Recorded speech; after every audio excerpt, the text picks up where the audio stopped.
Selamat datang di Podium, Podcast Holy Stadium, bersama dengan Pastor Tina Agung Purnomo. Hidup yang diubahkan akan mengubahkan hidup orang lain. Narasumber kita kali ini adalah Pastor Jason Avansini. Silahkan like, comment, and share bila Anda diberkati dengan tayangan ini, dan subscribe untuk update video terbaru. Selamat menyaksikan. Now, when we're talking about tithing, one of the things that people often point to Kalau kita ngomong tentang perpuluhan, yang selalu ditunjuk orang itu is the emphasis of the tithe in the Old Testament. adalah penekanan perpuluhan di Perjanjian Lama. They'll say it's just Old Testament. Dan makanya dia bilang, oh itu kan Perjanjian Lama. And if you're in a church that believes in an open heaven, they might be saying Malachi 3:10 every single weekend. Dan kalau saudara ada di gereja yang percaya adanya tingkap surga yang terbuka, maka biasanya selalu juga mengutip di dalam Maleakhi 3 ayat yang ke-10. Which says, bring your tithes into the storehouse, Yeah. there may be meat in my Yeah. house. Ya, And yang I'll open up the mengatakan windows of bahwa heaven. kembalikan perpuluhanmu kepada rumah perbendaharaanku, maka tingkap-tingkap langit akan terbuka bagimu. Now, very often people will say, well, that's Old Testament, Dan seringkali orang ngomong itu kan Perjanjian Lama, which is not a good excuse. dan itu bukan alasan yang baik. But what if Malachi Tetapi bagaimana seandainya kalau Maleakhi was actually written to the New Testament church? sebenarnya itu ditulis untuk gereja Perjanjian Baru? In fact, I am fully convinced that Malachi 3 is talking about the New Testament church. Dan saya sepenuhnya yakin Maleakhi 3 itu bicara mengenai gereja Perjanjian Baru. Now, a lot of people say, no, Jason, Malachi is before Matthew. Dan You banyak cannot orang yang bilang, be- enggak Jason, karena Maleakhi itu kan sebelum Matius. What I'm going to share with you right now is something that comes by studying Scripture and not just taking the surface of the Scripture. Apa yang ingin saya bagikan kepada saudara adalah sesuatu di mana kita betul-betul mempelajari, menggali Alkitab. Bukan cuma yang kita dapatkan secara dangkal aja di luarnya. I've heard a lot of clever answers on why we shouldn't tithe. Saya sudah mendengar banyak sekali jawaban-jawaban, alasan-alasan yang pinter mengenai kenapa kok kita tidak perlu perpuluhan. Everything from the hyper grace and so I don't have to tithe because it's all covered by grace. Dan cheap grace actually, Cheap not, grace. not hyper grace. Okay. Ya dari hyper kalau saya cheap Different grace in ya. America, Kalau hyper more like the cheap grace. We're talking about the same cheap thing. grace ya. It's Iya. just yeah, Because the grace is hyper. it God's is. grace is hyper. It is very hyper. Oh. But Ya, tapi ini tentang yang pengajaran yang dikatakan Cheap high grace. grace ya. Saya bilang cheap grace karena bilang itu semuanya kan sudah dikerjakan, sudah dilakukan oleh Yesus. yes. Another thing I hear is, well, it all belongs to God, Dan yang lain yang saya selalu dengar juga ada, toh kan semuanya itu Which- miliknya Tuhan. which is true, it all does, but often those that would say it all belongs to God, so I don't have to really give. Dan ya memang betul semuanya milik Tuhan, tapi ini sebagai alasan semuanya kan miliknya Tuhan, jadi aku tidak perlu memberi. It's amazing, it all belongs to God, Dan menakjubkan sekali semuanya miliknya but you Tuhan. decide that you're not going to share it with anyone. Tapi kamu yang memutuskan bahwa kamu tidak mau berbagi It dengan seems dia. a little strange. Jadi Okay, aneh. now are you ready? We're going to do some deep dive. Ya, sekarang kita Okay. mau nyelam dalam ya. Whenever we are reading an Old Testament prophet, Setiap kali kita membaca dari Nabi Perjanjian Lama, and they're talking about Christ coming, mereka bicara Messiah. mengenai Mesias yang akan datang.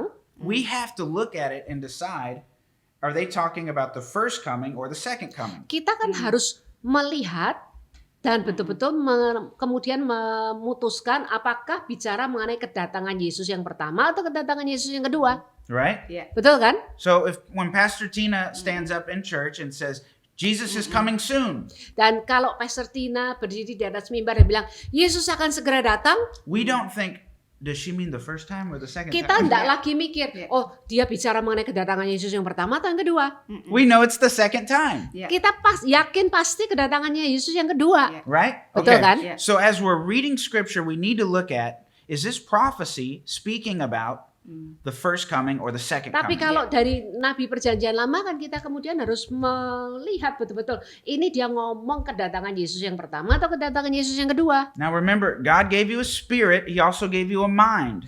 Dan ingat Tuhan memberikan kepadamu roh tapi dia memberikan kepadamu otak, I'm going to pikiran. ask you to use both, your mind and let Saya your minta spirit lead you in saudara this. memakai keduanya, roh dan otak juga. Okay, let's read Malachi chapter 3, verse 1. Mari kita membaca Maleakhi pasal 3 ayat yang pertama. It says, "Behold, I will send my messenger, and he shall prepare the way before me." Dikatakan, lihat aku menyuruh utusanku supaya ia mempersiapkan jalan di hadapanku. And he will prepare the way for me. Now, right there, Dan di situ we know this is talking about John the Baptist. kita tahu kan kalau ayat ini lagi ngomong mengenai Yohanes Pembaptis. Now, the casual Bible student will say, "Look, Jay, the first word there says it's speaking about John the Baptist, so we know this whole chapter is about the first coming." Dan kemudian yang orang yang casual yang ya cuman begitu aja ngomong, J, ini kan ngomong tentang Yohanes Pembaptis. Jadi kita tahu bahwa ini kan bicara mengenai semua yang lain, ayat seterusnya kan bicara mengenai kedatangan yang pertama. But we need to look at Scripture in light of Scripture. Tetapi kita perlu melihat ayat menerangi ayat. We need to look at how Jesus applied Scripture. Kita harus melihat bagaimana Yesus itu menerapkan ayat. Jesus was comfortable splitting a Scripture right in the middle and putting a gap of thousands of years in between it. Yesus dengan nyamannya itu mengutip ayat-ayat yang kemudian dia berhenti di tengah-tengah dan ada gap, ada jeda ribuan tahun kepada Okay. ayat yang berikutnya. Take a look at Luke chapter 4. Kita lihat itu salah satu contohnya adalah And Lukas maybe you pasal can yang keempat, paraphrase this, okay. Luke chapter 4 verse 17. ayat yang ke-17 ya. It said, "And they delivered Jesus the book of the prophet Isaiah. Dikatakan kepadanya diberikan kitab Nabi Yesaya He opened it up and he found where it was written." dan setelah dibukanya ia menemukan nas di And mana here's ada what he tertulis says. "The Spirit of the Lord is upon me, because he has anointed me to preach the gospel to the poor. He has sent me to heal the brokenhearted, to preach deliverance to the captives, and the covering of sight to the blind, to set liberty to those that are bruised, and to preach the acceptable year of the Lord." And he closed the book. Ya, kemudian Yesus bilang, Roh Tuhan ada padaku oleh sebab ia telah mengurapi aku untuk menyampaikan kabar baik kepada orang-orang miskin dan ia telah mengutus aku untuk memberitakan pembebasan kepada orang-orang tawanan dan penglihatan bagi orang-orang buta, untuk membebaskan orang-orang yang tertindas, untuk memberitakan tahun rahmat Tuhan telah datang. Dia potong di situ, kemudian dia menutup pintu, menutup buku Here's itu. what's interesting. That portion of scripture is Isaiah chapter 61 verse 1 and 2. Iya, jadi ini menarik sekali karena bagian dari ayat yang disebutkan oleh Yesus itu terambil dari Yesaya 61 ayat 1 dan 2. But here is what verse 2 says in Isaiah 61. Tetapi inilah yang sebenarnya dikatakan di Yesaya 61 ayat yang kedua. Jesus reads all of verse 1 and verse 2. It says to proclaim the acceptable year of the Lord. But the verse isn't done, but he closed the book. Ya kan? Yesus itu mengutip dari ayat 1 terus sampai ayat yang kedua, tapi separuh dari ayat yang kedua untuk memberitakan tahun rahmat Tuhan. Kemudian dia duduk dan nutup buku itu dan duduk. Yang seterusnya tidak dibaca dia. Now the next line is in the day of vengeance of our God. Jesus didn't say that. Dan padahal harusnya kan dan hari pembalasan Allah kita. Yesus tidak menyebutkan yang ayat yang ini. Because he says this scripture has been fulfilled in your hearing. At the first coming, God was not coming with vengeance. He was coming with grace and love. Dan ya kan? Yesus berhenti untuk memberitakan tahun rahmat Tuhan, berhenti. Ini Yesus lagi ngomong ini kedatangan yang pertama ini. Karena memang Tuhan memang datang dengan kasih karunia dan belum dengan pembalasan. Right? So right there he closes the book and now we see a gap. Sekarang kita melihat bahwa Yesus setelah membaca tahun rahmat Tuhan, dia menutup buku dan kita melihat adanya gap Between the first coming and the second coming, the day of vengeance of our Lord. antara kedatangan yang pertama dengan kedatangan yang kedua, di mana terjadinya hari pembalasan Allah kita. Okay? I took a side road to show you the pattern.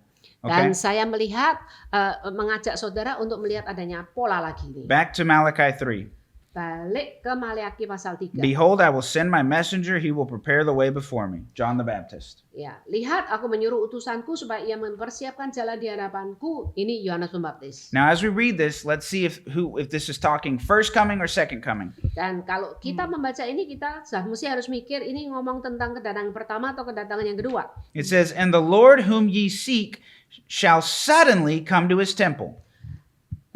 Dengan mendadak Tuhan yang kamu cari itu akan masuk ke baitnya. Two things we know here. One, Jesus didn't come suddenly. Dua hal kita lihat di sini. Yesus itu tidak datang mendadak tiba-tiba. In fact, there's a 400-year gap from Malachi to Matthew. Bahkan ada 400 tahun jeda antara Maleakhi dengan Matius. And then Jesus didn't come suddenly. He was 9 months in Mary's womb. He was 30 years in obscurity Ya. before his ministry began.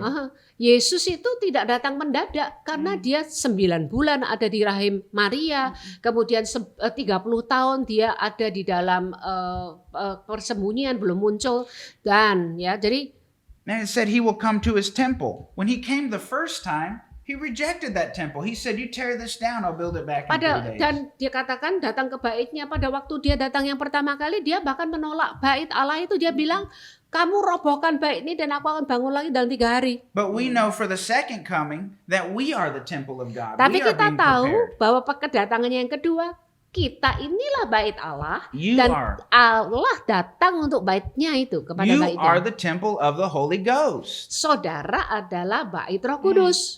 Okay, let's keep going. Suddenly come to his temple, even the messenger of the covenant whom ye delight in. Pause there. Nah, malaikat perjanjian yang kamu kehendaki itu sesungguhnya ia datang. Now, hold on. Nobody delighted in the old covenant. Nobody delighted in the law. Iya. Nggak ada orang yang seneng, suka dengan dengan hukum. So it says he's coming, even the messenger of the covenant whom you delight in. Is that first coming or second coming? It's a little bit different in Indonesian. How do they say it there? Still in the first verse, right? Yes, Iya. the second half of it. Iya.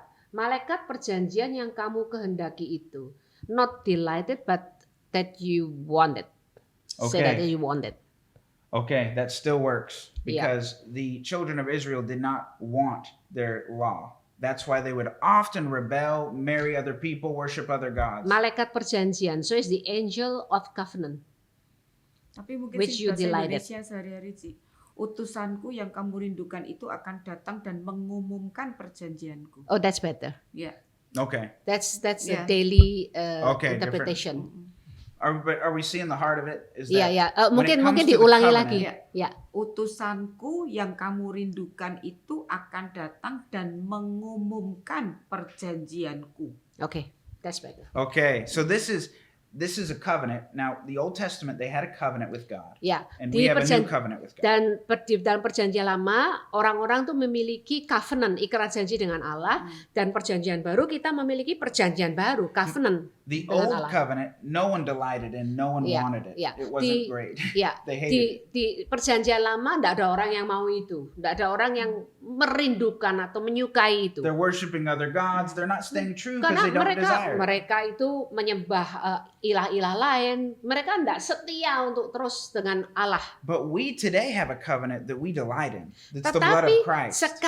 sekarang ini kita memiliki covenant, kita memiliki perjanjian yang kita sendiri senang, kita sendiri kehendaki And dengan who is the Kristus. messenger of that covenant? It's Jesus Christ. Dan siapakah utusan dari perjanjian ini? Yaitu Yesus Kristus. Okay, so it's sounding like second coming, but maybe that's just a coincidence. Let's Ya, look a little dan further. ini kedengaran seperti second coming ya, kedatangan yang kedua. Tapi ya ini mungkin kelihatannya seperti satu kebetulan. Maybe it's a coincidence. Ya, satu kebetulan. Do you know how many times the word coincidence appears in the Bible?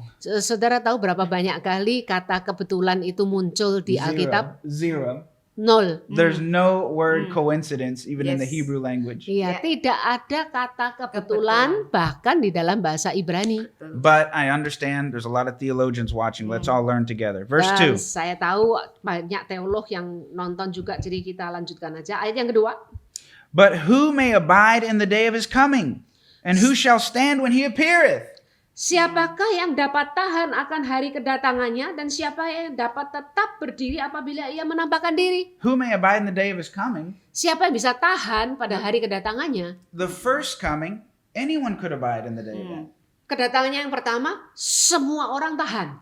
I mean, even the Samaritans that no one liked, he's drawn them to Ya him. bahkan orang Samaria yang tidak disukai oleh orang-orang Yahudi, Yesus itu menarik orang Samaria Even the juga. lepers and those that were outcasts, he brings them to him. Bahkan orang-orang kusta yang dikucilkan, Yesus itu merangkul mereka juga. And who shall stand when he appeareth? Again, the first coming wasn't an appearing. Dan siapa yang dapat tahan pada saat dia muncul, kedatangannya dalam kemunculannya. Pada saat kedatangan yang pertama, Yesus tidak menampakkan diri gitu, enggak dia. The second coming is an appearing. Nah, tapi kedatangan yang kedua itu adalah penampakan, muncul. All right? It says, for he is like a refiner's fire and like a fuller's soap. Sebab ia seperti api tukang pemurni logam dan seperti sabun tukang penatu. Now, that is speaking of judgment and purification. Ini bicara mengenai penghakiman dan pemurnian. The first coming, there was not judgment. Kedatangan yang pertama bukanlah penghakiman. Second coming, there will be judgment. Kedatangan yang kedua akan ada penghakiman. Let's go a little bit further. Verse 3. Ayat yang ketiga, He shall sit as a refiner and purifier of silver.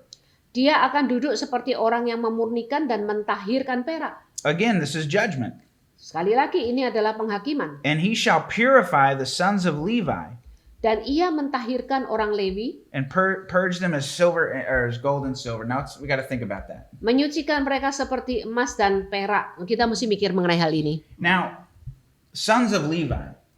Anak-anak Lewi Here's where the casual Bible student dan says, "See, Jason, Old Testament. Levi's in dan there." ini orang yang cuma begitu aja belajar Alkitab. Lihat tuh Jason, ini kan Lewi, berarti kan perjanjian lama. But we have to look at this.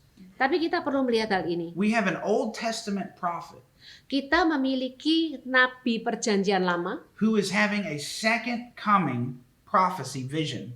yang mendapatkan visi kedatangan Kristus yang kedua. He's seeing something, but he has an Old Testament vocabulary. Iya, dia melihat sesuatu, tetapi kan perbendaraan katanya yang dia miliki kan perbendaraan perjanjian lama. So when he looks down and he sees, Jadi pada waktu dia melihat, The memandang dan melihat, he sees the fivefold ministries, apostles, prophets, dia kan pastors. melihat 5 jawatan pelayanan, rasul, nabi, gembala, penginjil, guru. When he sees these, he says, "Oh, sons of Levi," because they're doing the ministry. Pada waktu dia melihat kelima jawatan pelayanan ini, dia ya menerjemahkannya, oh itu orang-orang Lewi, orang-orang yang ada di dalam pelayanan. So he's speaking of that second coming where God will move and he will hold his children and pastors and teachers to a higher standard. Dan dia melihat pada waktu Allah itu bergerak, dia melihat ini kelima jawatan pelayanan ini ya, Yes, and now dengan high standard. with the first coming, Jesus didn't go in and start saying, "You know what? Let's purify the Pharisees and the Sadducees." Ya pada waktu Yesus datang yang pertama kali dia tidak bilang, No. ya kita ini perlu loh memurnikan orang ahli-ahli Taurat, Farisi dan In sebagainya. fact, he tells the people, he says, "Listen to what they say, but don't do what they do, because Bahkan they're the Yesus- blind leading the blind."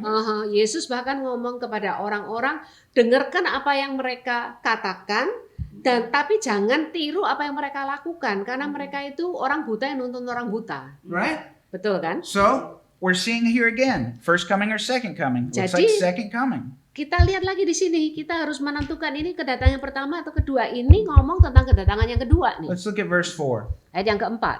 Then shall the offering of Judah and Jerusalem be pleasant unto the Lord, as in the days of old, as in the former years. Maka persembahan Yehuda dan Yerusalem akan menyenangkan hati Tuhan seperti pada hari-hari dahulu kala dan seperti tahun-tahun yang sudah-sudah.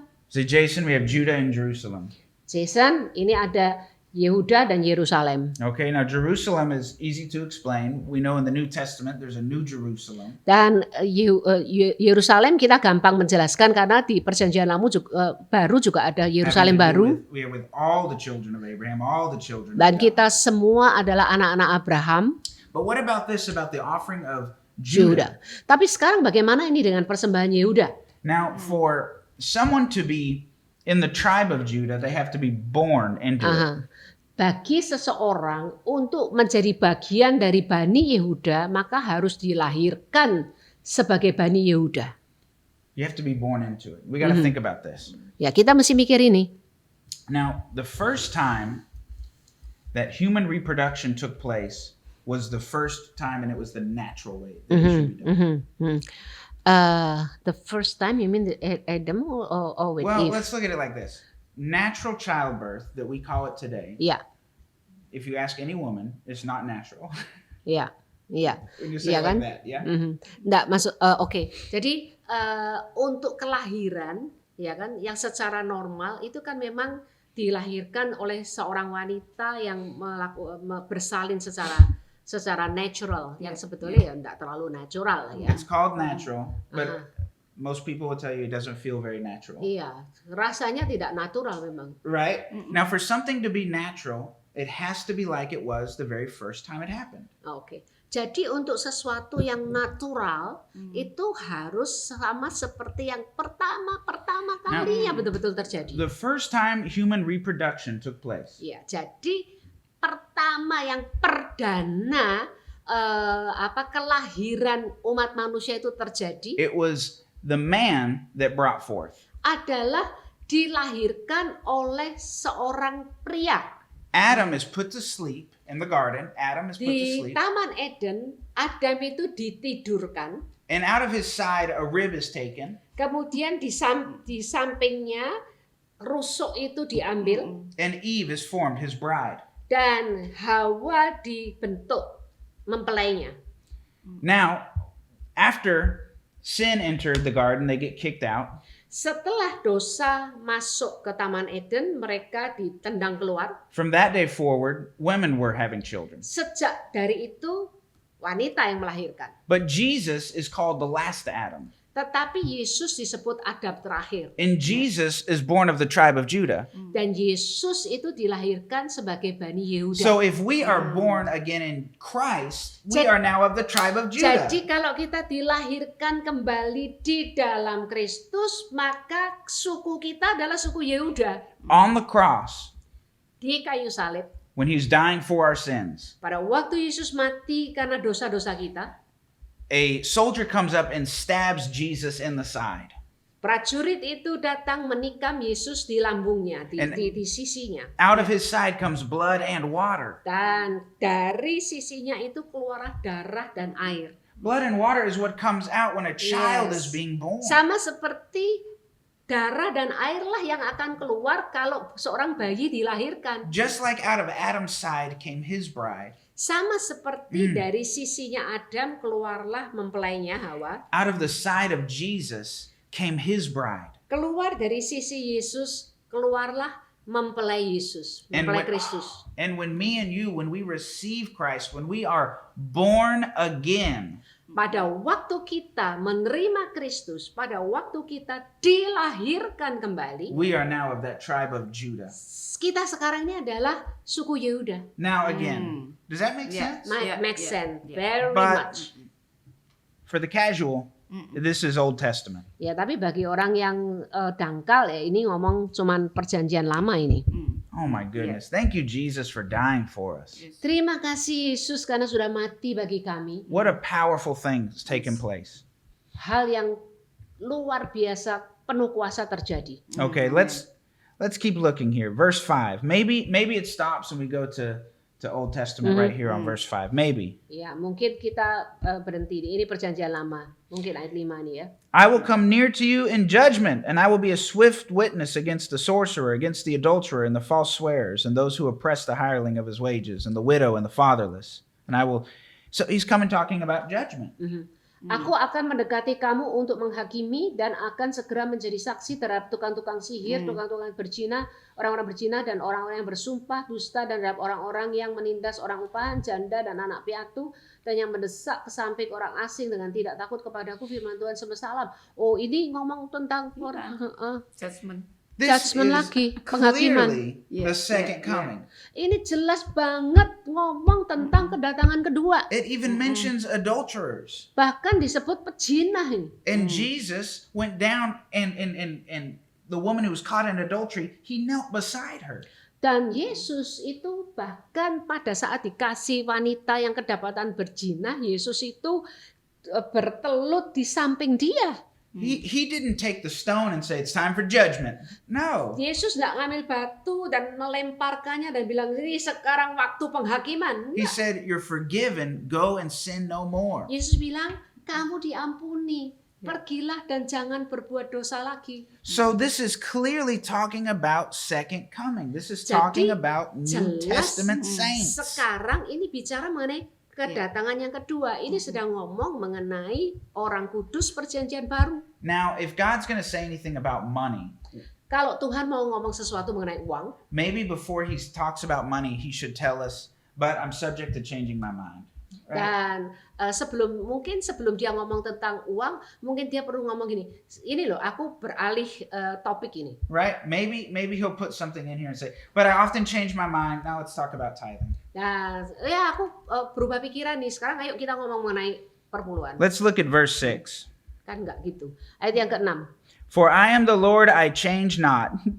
Bahwasanya aku Tuhan tidak berubah. Therefore, you sons of Jacob, that would be those in sin, you sons of Jacob are not consumed. Dan kamu Bani Yakub tidak akan lenyap. Are you seeing this? Mhm. Okay. So he's saying he doesn't change except when it comes to money, right? Is there an asterisk in your Bible? That says nggak except with money, I berubah, change gitu. a lot. Kecuali mengenai uang aku berubah gitu ya. Apakah begitu itu? Aduh. Okay. Verse 7. Even from the days of your fathers, ye are gone away from mine ordinances and have not kept them. 7. Sejak zaman nenek moyangmu kamu telah menyimpang dari ketetapanku dan tidak memeliharanya. Let's get technical. Ayo kita teknik. Malachi was written right around the time Nehemiah was written. Ya, Maleaki itu ditulis kira-kira pada zamannya Nehemia ditulis. And we know that Nehemiah, the way that book ends is with tithes being restored. Aha. Dan kita tahu di kitab Nehemia itu mengakhiri dengan ditulisnya tentang perpuluhan. And revival breaking out. Dan setelah perpuluhan dilakukan, terjadi kebangunan rohani. Now this right here says, you have gone away from mine ordinances and have not kept them. That looks like a picture of so many believers today who have become casual in their relationship with God. Dan dikatakan menyimpang dari ketetapanku dan tidak memeliharanya itu kelihatan seperti orang-orang percaya zaman sekarang ini yang tidak. Doesn't that sound like America right now? Kedengaran seperti Amerika ini sekarang ini ya. Right? Okay. Return unto me, and I will return unto you, says the Lord of hosts. Kembalilah kepadaku, maka aku akan kembali kepadamu, firman Tuhan semesta alam. Okay, now that return unto me and I'll return unto you, that's a picture that's even echoed in the book of Revelation. Dan kembalilah kepadaku, maka aku akan kembali kepadamu. Maka itu sama seperti di dalam kitab He said, Wahyu. you lost your first love. Go do what you used to do. Come back.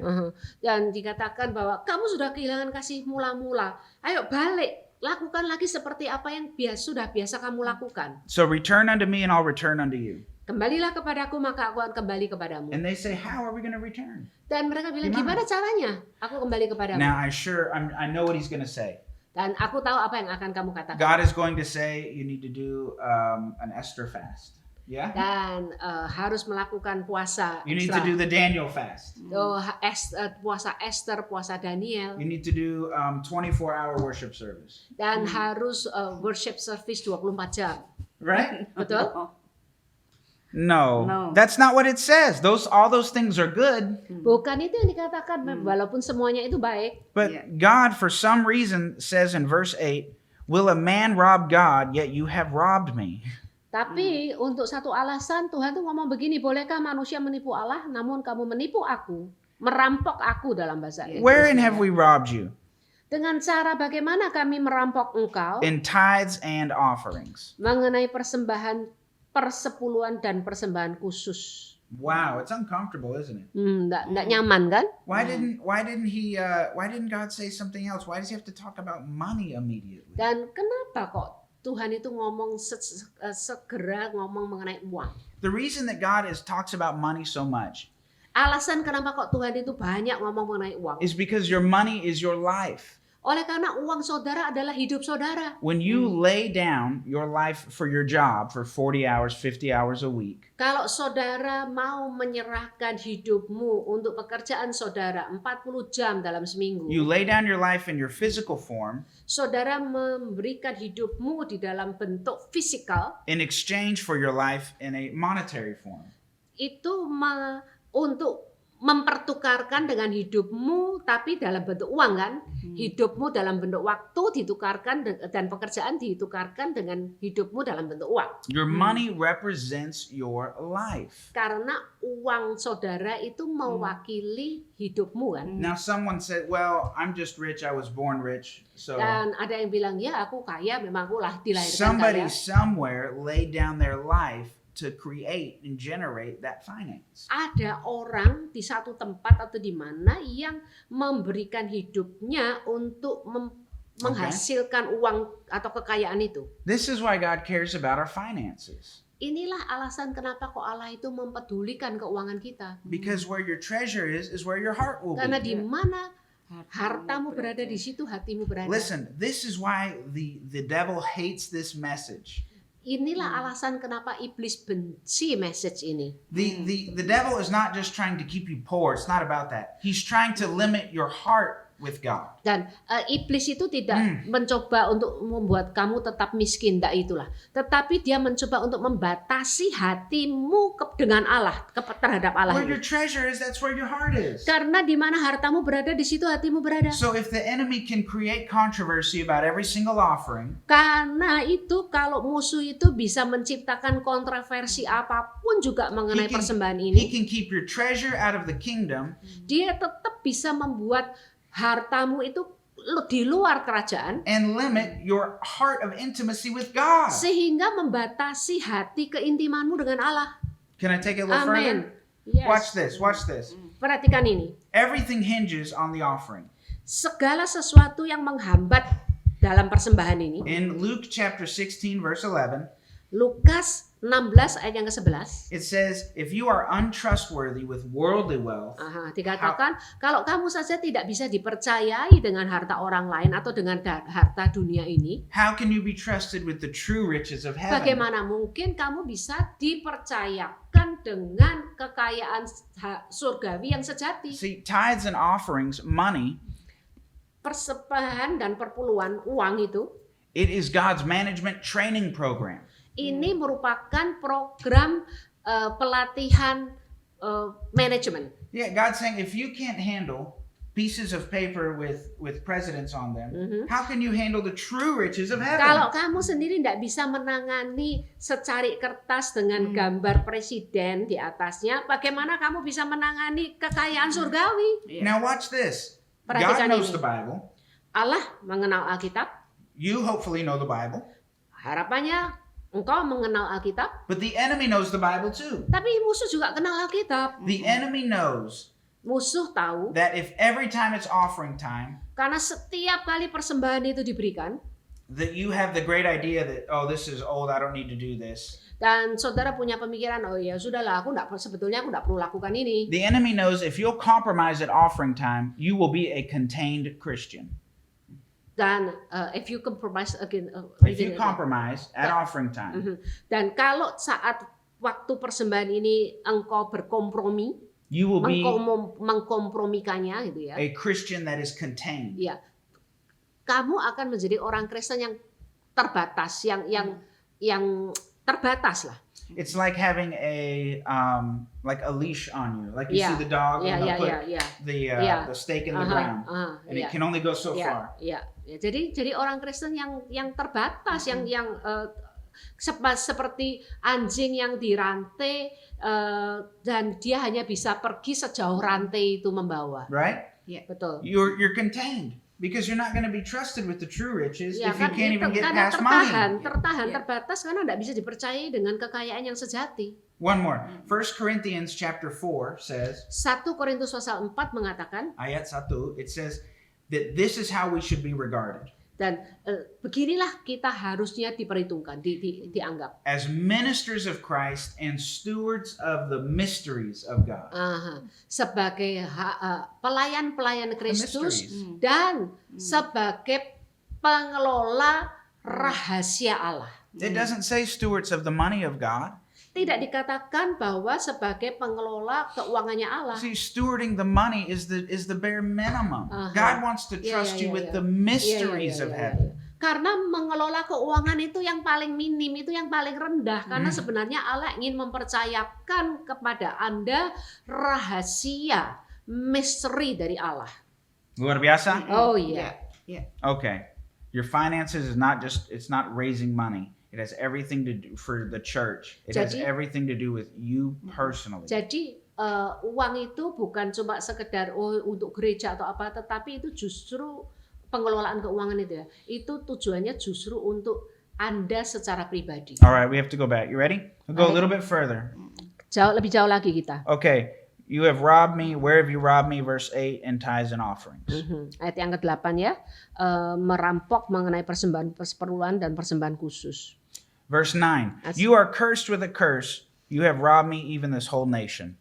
Kamu, ayat 9, kamu telah kena kutuk tetapi kamu masih menipu aku, ya kamu seluruh bangsa. Okay, hold on. We know that we're blessed beyond the curse. Dan kita tahu bahwa kita ini diberkati melampaui kutuk. Now, first of all, it doesn't say that you're cursed with the curse of the law. Di sini tidak dikatakan bahwa engkau dikutuk dengan kutuknya Taurat. It says you're cursed with a curse.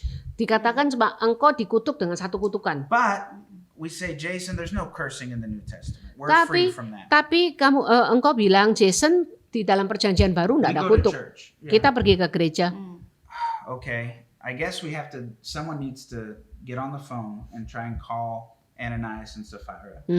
Saya kira ada orang yang memang perlu menelepon Ananias dan Safira. Because they were cursed. Karena mereka dikutuk loh. Or what about Simon the sorcerer? Bagaimana dengan Simon sang penyihir itu? He wanted to buy the Holy Spirit and they said, cursed are you and your money. Dia mau membeli karunia Roh Kudus dan kemudian Paulus menjawab, terkutuklah kamu dan uangmu. Now be careful because some people will say, well, I don't tithe and I don't feel cursed. Dan hati-hati karena ada yang bilang aku enggak perpuluhan tapi aku juga enggak merasa aku dikutuk. It's a covenant connector. Watch this. Ini merupakan satu konektor covenant.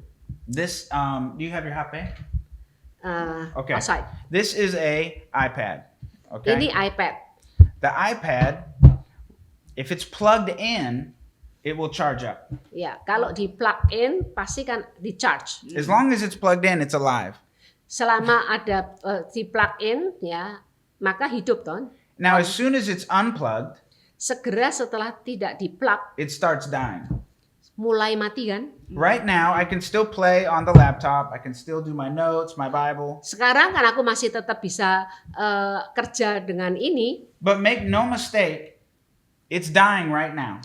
tapi jangan keliru, tetap baterainya makin habis toh. See, even with Adam, he says, the day you eat of this, you will die. But he didn't fall over dead. Iya, seperti Adam juga toh, pada hari kamu makan buah pohon pengetahuan baik dan jahat, kamu akan mati. Tapi kan dia tidak langsung mati.